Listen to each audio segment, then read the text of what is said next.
Tiếp tục liên quan đến cuộc xung đột ở Đông Âu, Tổng thống Zelensky trong cuộc đón tiếp Thủ tướng Hà Lan ở Kiev mới đây kêu gọi phương Tây không nên có vùng cấm nào trong việc viện trợ vũ khí đến Ukraine.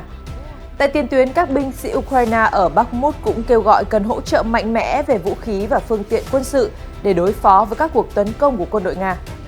Giới chuyên gia giải thích vì sao bán đảo Crimea liên tục lọt vào tầm ngắm của quân đội Ukraine.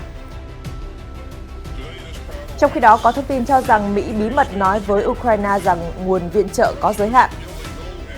Ngoài ra, Mỹ cũng đang tiếp cận với Ấn Độ bằng máy bay chiến đấu hiện đại. Có ý kiến cho rằng là để tách nước này khỏi mối quan hệ quốc phòng truyền thống với Nga. Những thông tin nổi bật khác trên toàn cầu.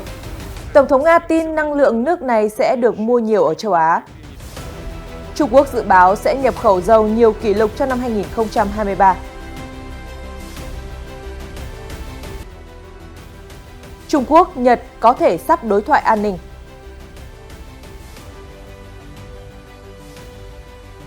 Nhu cầu an ninh đang khiến Mỹ, Ả Rập Xê Út xích lại gần nhau.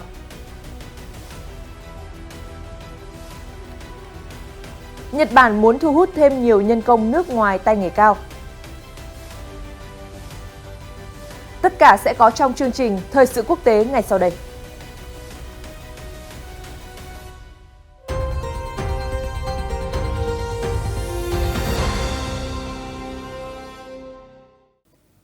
Chào mừng quý vị và các bạn đến với chương trình Thời sự quốc tế ngày hôm nay. Sau đây là những thông tin chi tiết. Tổng thống Volodymyr Zelensky hôm 17 tháng 2 cho biết không nên có vùng cấm trong việc cung cấp vũ khí cho Ukraine vì nước này cần để bảo vệ chủ quyền. Ông Zelensky đưa ra bình luận trên tại cuộc họp báo chung với Thủ tướng Hà Lan Mark Rutte ở Kiev, ngay trước khi bắt đầu hội nghị an ninh Munich, một diễn đàn toàn cầu thường niên, dự kiến sẽ bị chi phối bởi cuộc chiến hiện nay ở Ukraine. Ông nói tiếp, chúng tôi có sự đồng thuận chung với Hà Lan rằng không nên tồn tại bất kỳ điều cấm nào với việc cung cấp vũ khí cho quân đội của chúng tôi, cho Ukraine, bởi vì điều đó hỗ trợ và bảo vệ chủ quyền của chúng tôi. Tổng thống Zelensky đã nhiều lần kêu gọi các đồng minh phương Tây cung cấp thêm vũ khí và giao hàng nhanh hơn để đối đầu với các lực lượng Nga. Ukraine đặc biệt muốn có máy bay chiến đấu, xe tăng và vũ khí tầm xa.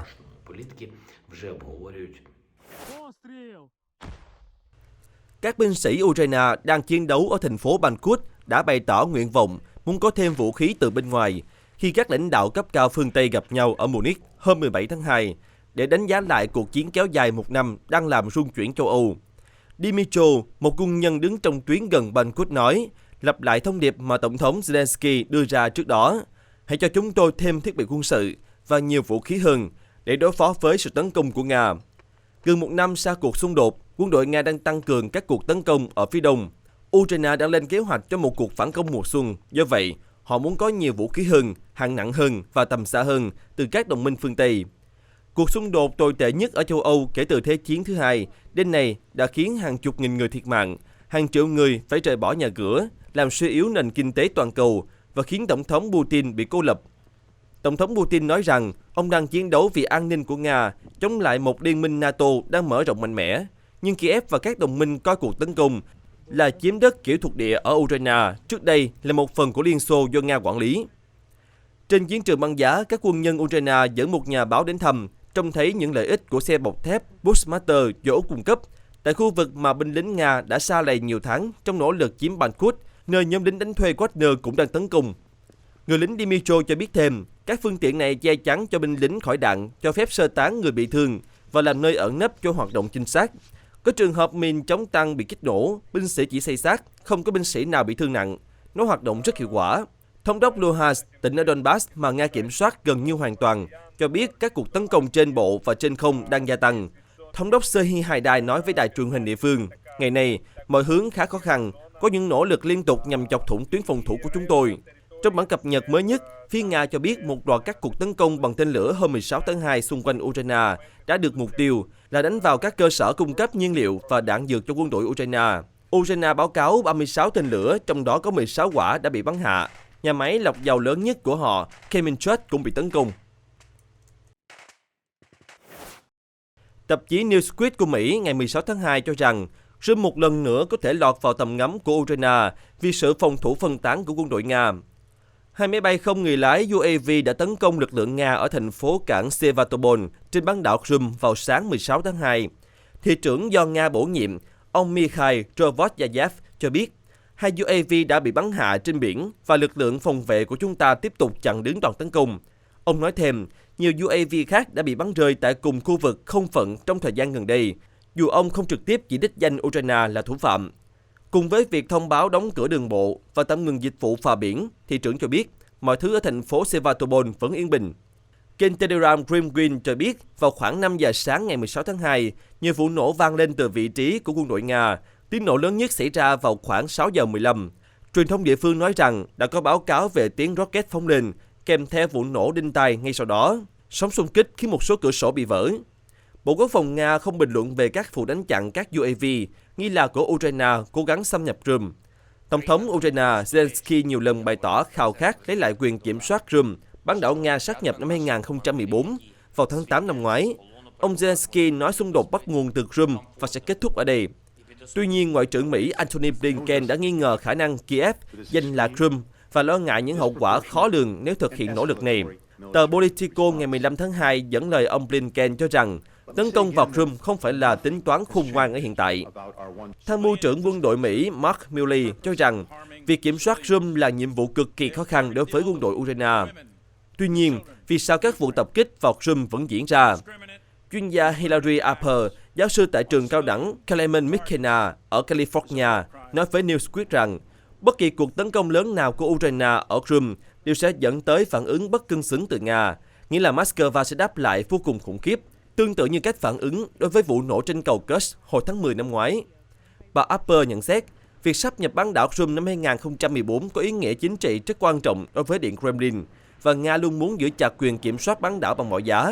Kiev hiểu rõ tầm quan trọng của bán đảo đối với Điện Kremlin, nhưng cũng nhận thấy lực lượng Nga đang phòng thủ lỏng lẻo tại đây ở thời điểm hiện tại. Vào tháng trước, cựu tổng thống Nga Dmitry Medvedev, hiện là phó chủ tịch Hội đồng An ninh, cảnh báo cứng rắn bất kỳ cuộc tấn công nào của Ukraine vào Crimea đều sẽ nhận về sự oanh kích đáp trả, bao gồm khả năng triển khai lực lượng răn đe hạt nhân.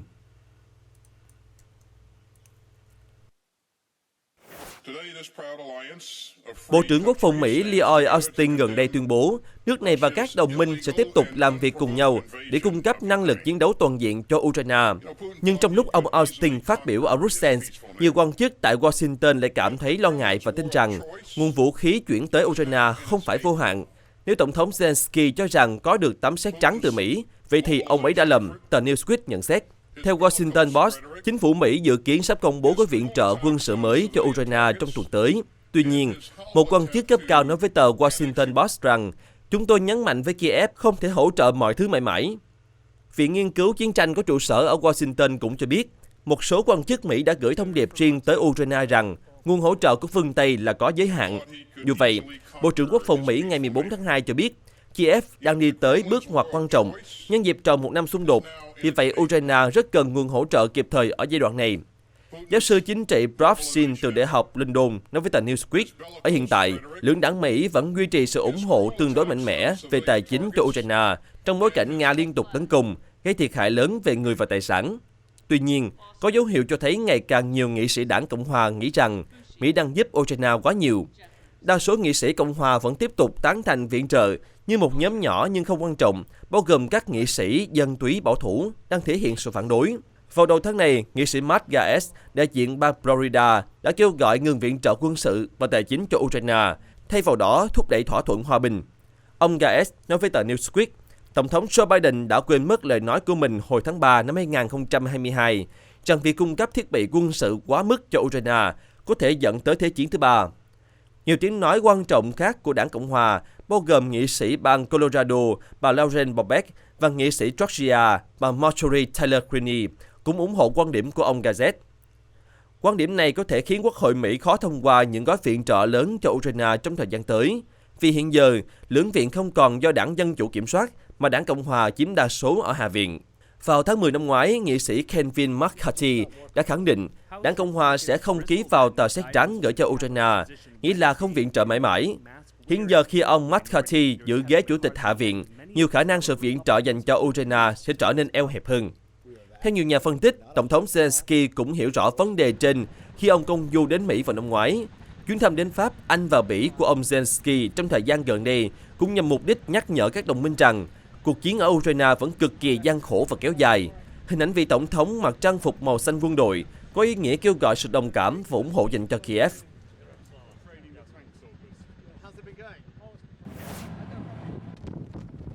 Hoa Kỳ lần đầu tiên đưa máy bay chiến đấu tiên tiến F-35 đến Ấn Độ để triển lãm trong tuần này, cùng với F-16, Super Hornet và máy bay ném bom B-1B.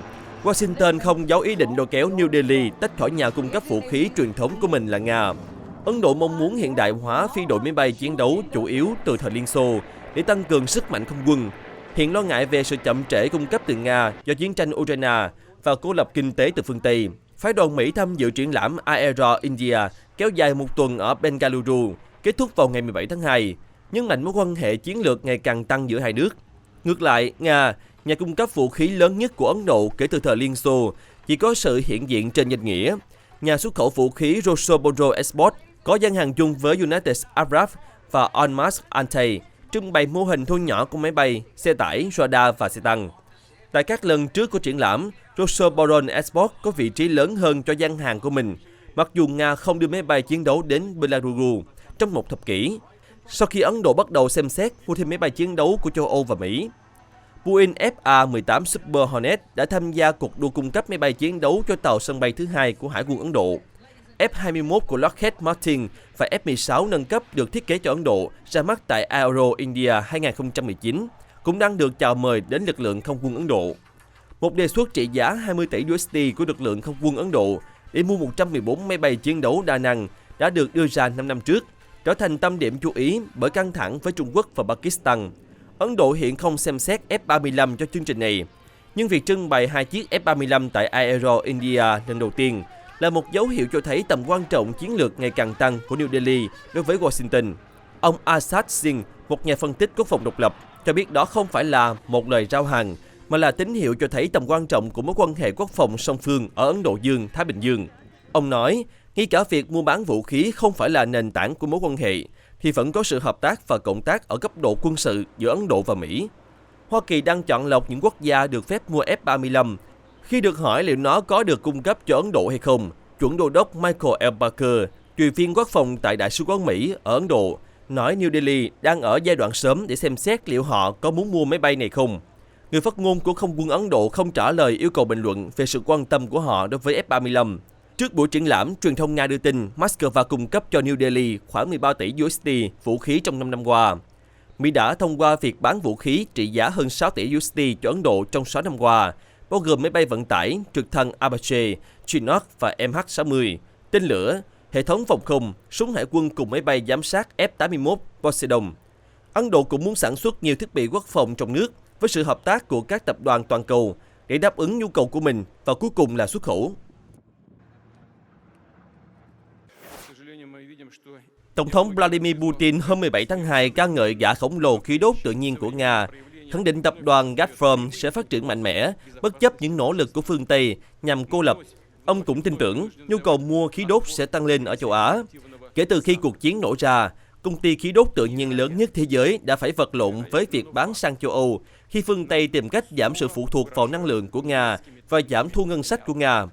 Gazprom nắm giữ 15% trữ lượng khí đốt toàn cầu và sử dụng khoảng 490.000 lao động, là một trong những công ty quyền lực nhất của Nga, mạnh đến mức tập đoàn này từng được biết đến như một quốc gia trong một quốc gia. Tổng thống Putin cho biết, nước Nga tự hào về Gazprom, được thành lập như một công ty cổ phần cách đây 30 năm, từ tài sản của Bộ Khí đốt Liên Xô. Ông nói với giám đốc điều hành Alexei Mueller, mặc dù không công bằng, nói thẳng ra là đàn áp, bất chấp những nỗ lực trực tiếp từ bên ngoài nhằm cản trở và kiềm hãm sự phát triển của Gazprom.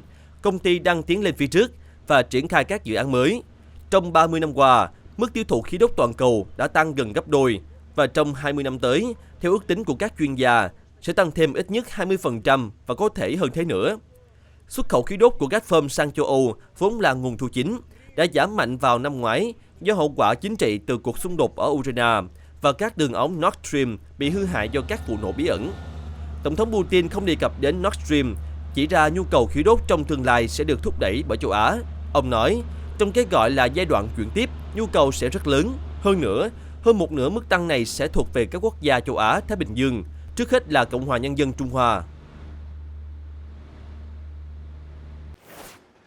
Các nhà phân tích cho biết Trung Quốc dự kiến sẽ nhập khẩu một lượng dầu thô kỷ lục vào năm 2023 do nhu cầu nhiên liệu tăng lên, mọi người đi du lịch nhiều hơn sau khi dỡ bỏ các biện pháp kiểm soát Covid-19 và các nhà máy lọc dầu mới đi vào hoạt động. Triển vọng về nhu cầu mạnh mẽ từ nhà nhập khẩu lớn nhất thế giới sẽ là một yếu tố tăng giá khác trong thị trường dầu mỏ, được hỗ trợ bởi việc cắt giảm sản lượng của OPEC Plus và các lệnh trừng phạt của phương Tây đối với xuất khẩu từ Nga. Nhập khẩu dầu thô của Trung Quốc được dự báo có thể tăng lên từ 500.000 đến 1 triệu thùng trên ngày trong năm nay, lên mức 11,8 triệu thùng trên ngày, đảo ngược mức giảm 2 năm trước và vượt mức kỷ lục 10,8 triệu thùng trên ngày của năm 2020. Ước tính này phù hợp với dự báo mới nhất của Cơ quan Năng lượng Quốc tế. Kể từ khi dỡ bỏ các biện pháp kiểm soát Covid vào tháng 12, nhu cầu về xăng và nhiên liệu máy bay của Trung Quốc đã tăng lên. Ông Sun Chuana, nhà phân tích tại Energy Arbest, cho rằng xăng và nhiên liệu máy bay sẽ lần lượt chiếm khoảng 50% và 30% tổng mức tăng trưởng nhu cầu về nhiên liệu lỏng. Mức tiêu thụ nhiên liệu máy bay phản lực sẽ đạt 90% so với trước Covid vào cuối năm 2023. Nhà phân tích Mia Chen của FCE cho biết, nhu cầu về dầu diesel, nhiên liệu công nghiệp và vận tải, cùng với nguyên liệu hóa dầu naphtha có thể tăng chậm hơn do sẽ mất nhiều thời gian hơn để chứng kiến sự phục hồi trong lĩnh vực sản xuất và bất động sản. Năm 2022 do Covid, các nhà máy lọc dầu của Trung Quốc đã công bố sản lượng hàng năm giảm đầu tiên kể từ năm 2001. Công ty tư vấn Longzhong cho biết, các nhà máy lọc dầu đã nâng công suất trong tuần đầu tiên của tháng 2 năm 2023, thêm 5,5% so với tháng 1, lên mức trung bình 74,5% công suất. Một quan chức dầu mỏ nhà nước ở Bắc Kinh nói, chúng tôi đã cố gắng tối đa hóa hoạt động trong tháng 1 và tháng 2 do tỷ suất lợi nhuận đã được cải thiện, nhờ chi phí dầu thô thấp hơn và doanh số bán xăng phục hồi mạnh mẽ. Nhật Bản và Trung Quốc có kế hoạch tổ chức một cuộc đối thoại an ninh, có thể vào cuối tháng này. Các nguồn tin từ chính phủ hai nước cho biết hôm 17 tháng 2, trong bối cảnh căng thẳng ngoại giao liên quan đến các khinh khí cầu gián điệp Trung Quốc bị nghi bay qua nước láng giềng trong vài năm qua. Cuộc đối thoại ở Nhật Bản sẽ diễn ra sau khi Bộ Quốc phòng Nhật Bản cho biết hồi đầu tuần rằng ít nhất 3 vật thể bay không xác định được phát hiện trên không phận lãnh thổ nước này từ năm 2019 đến năm 2021, bị nghi ngờ là khinh khí cầu do thám không người lái của Trung Quốc. Theo các nguồn tin, cuộc đối thoại có sự tham gia của các quan chức quốc phòng và ngoại giao cấp cao hai nước, trong đó có Thứ trưởng Ngoại giao Shigeo Yamada. Cuộc họp trước đó diễn ra tại Bắc Kinh vào tháng 2 năm 2019. Trung Quốc chỉ trích Nhật Bản vụ khinh khí cầu là biểu chuyện bôi nhọ mà không có bằng chứng rõ ràng, đồng thời kêu gọi Tokyo kiềm chế, không theo chân Mỹ thổi phồng sự cố. Thông báo của Nhật Bản hôm thứ Ba tuần này được đưa ra khi phân tích các trường hợp trước đây về vật thể bay không xác định, sau khi Hoa Kỳ bắn rơi một khinh khí cầu của Trung Quốc vào ngày 4 tháng 2 ngoài khơi bờ biển Nam Carolina, làm gia tăng căng thẳng giữa Washington và Bắc Kinh. Trong nỗ lực xua tan những lo ngại về cách Nhật Bản phản ứng trong trường hợp phát hiện khinh khí cầu do thám Trung Quốc, chính phủ Nhật đã quyết định nới lỏng các yêu cầu đối với lực lượng phòng vệ khi sử dụng vũ khí chống lại các vật thể bay vi phạm không phận. Các chủ đề dự kiến trong cuộc đối thoại bao gồm chính sách dài hạn của Nhật Bản về chiến lược an ninh quốc gia được cập nhật vào tháng 12 năm 2022 và tình hình eo biển Đài Loan. Hai cường quốc Đông Á cũng bất đồng về nhiều vấn đề như tuyên bố chủ quyền của Bắc Kinh đối với quần đảo Senkaku ở biển Hoa Đông. Các tàu hải cảnh Trung Quốc liên tục đi vào vùng biển của Nhật Bản xung quanh các đảo nhỏ không có người ở do Tokyo kiểm soát. Bắc Kinh gọi quần đảo này là điếu ngư. Trong cuộc họp vào tháng 11 năm 2022 tại Bangkok, Thủ tướng Fumio Kishida và Chủ tịch Tập Cận Bình đã đồng ý tăng cường liên lạc thông qua đối thoại và sớm nối lại đường dây nóng giữa các quan chức quốc phòng hai bên. Các nhà ngoại giao và chuyên gia khu vực cho biết, Hoa Kỳ và Ả Rập Xê Út đang cố gắng vượt qua bất đồng vào năm ngoái, khiến mối quan hệ chiến lược đi xuống mức thấp nhất. Quan hệ đang cải thiện do cả hai cùng lo ngại về an ninh liên quan đến mối đe dọa từ máy bay không người lái của Iran. Một phái đoàn cấp cao Hoa Kỳ đã đến Ả Rập Saudi trong tuần này để đàm phán với Hội đồng Hợp tác Vùng Vịnh gồm 6 quốc gia, vốn bị hoãn lại từ tháng 10 năm 2022, khi một cuộc tranh cãi nổ ra giữa Washington và Riyadh về chính sách dầu mỏ. Ông Kristen Cortes Uristen, nhà khoa học chính trị gia tại Viện Barker của Đại học Rice cho biết, các nhóm làm việc đưa ra cách để Hoa Kỳ tham gia với đối tác vùng vịnh về những vấn đề cùng quan tâm. Ông cho biết, việc Nga sử dụng máy bay không người lái của Iran trong cuộc chiến ở Ukraine chắc chắn khiến các nước vùng vịnh chú ý, vì họ cũng lo ngại về máy bay này. Ả Rập Saudi và các địa phương quốc Ả Rập Thống nhất UAE đã chống lại áp lực của phương Tây nhằm cô lập Nga. Quốc gia họ có liên kết kinh tế, và Tổng thống Nga đã gặp các nhà lãnh đạo vùng vịnh ở Riyadh vào tháng 12 năm 2022. Liên minh Hoa Kỳ Ả Rập Xê Út vốn đã căng thẳng dưới thời Tổng thống Hoa Kỳ Joe Biden, người đã có lập trường cứng rắn đối với hồ sơ nhân quyền của Riyadh, nhưng đã đến thăm vương quốc này vào mùa hè năm ngoái để thúc ép cung cấp thêm dầu. Vào tháng 10 năm 2022, khi Liên minh dầu mỏ OPEC Plus do Ả Rập Xê Út dẫn đầu bao gồm cả Nga quyết định cắt giảm sản lượng, Tổng thống Biden tuyên bố sẽ có hậu quả đối với Riyadh. Hai nhà ngoại giao trong khu vực cho biết các cuộc đàm phán giữa Hoa Kỳ và vùng vịnh cho thấy cả hai đều muốn tiến lên phía trước, đặc biệt là ở cấp độ thể chế. Nhà phân tích Ả Rập Saudi, ông Abdulaziz Sazer, phát biểu trên kênh truyền hình Al Khabariya của nhà nước cho biết, việc máy bay không người lái Iran tham gia vào cuộc chiến của Nga ở Ukraine đã tạo ra động lực mới vào thời điểm các quốc gia vùng vịnh nghi ngờ cam kết an ninh của Mỹ. Chính phủ Nhật Bản chuẩn bị thành lập một hệ thống mới nhằm thu hút nhiều chuyên gia nước ngoài có kiến thức và kỹ năng đến đất nước làm việc. Hệ thống mới tạo điều kiện cư trú dễ hơn cho các nhà nghiên cứu và những người khác có thu nhập hàng năm ít nhất 20 triệu Yên, tương đương khoảng 148.000 USD. Việc giới thiệu hệ thống mới đã được thông qua tại cuộc họp nội các ngày 17 tháng 2 với sự tham dự của các bộ trưởng liên quan. Chính phủ lên kế hoạch bắt đầu vận hành hệ thống này từ tháng 4. Theo hệ thống hiện tại, điểm được trao cho từng cá nhân dựa vào trình độ học vấn, nghề nghiệp chuyên môn, mức lương hàng năm, độ tuổi cùng các tiêu chí khác. Nếu tổng điểm là 70 hoặc cao hơn, người nộp đơn được cấp thị thực chuyên gia tay nghề cao, được ở lại Nhật Bản trong 5 năm. Người có thị thực này có thể được cư trú vĩnh viễn sau 3 năm. Theo cơ quan nhập cư Nhật Bản, khoảng 35.000 công dân nước ngoài như nhà nghiên cứu, kỹ sư và quản lý doanh nghiệp đã được công nhận là chuyên gia có tay nghề cao từ tháng 5 năm 2012. Chính phủ đã quyết định bổ sung một số phương thức mới để thu hút lao động nước ngoài có tay nghề cao, trong khi vẫn duy trì hệ thống tính điểm thông thường để đối phó với sự cạnh tranh quốc tế ngày càng gay gắt về nguồn nhân lực. Theo lộ trình mới, các nhà nghiên cứu và kỹ sư sẽ được cấp thị thực trên nếu họ có bằng thạc sĩ trở lên hoặc ít nhất 10 năm kinh nghiệm làm việc và thu nhập hàng năm ít nhất 20 triệu Yên. Người quản lý doanh nghiệp phải có ít nhất 5 năm kinh nghiệm và thu nhập hàng năm ít nhất 40 triệu Yên. Trong cả hai trường hợp, người có thị thực có thể chuyển sang cư trú vĩnh viễn sau 1 năm. Ngoài ra, để thu hút lao động trẻ từ nước ngoài, sinh viên tốt nghiệp các trường đại học được xếp hạng trong top 100 thế giới sẽ được định vị là tài năng trong tương lai, được cấp tư cách cư trú trong 2 năm để chuẩn bị cho việc tìm kiếm việc làm.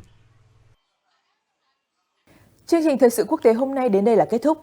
Cảm ơn quý vị và các bạn đã dành thời gian quan tâm theo dõi. Xin chào tạm biệt và hẹn gặp lại trong những chương trình sau.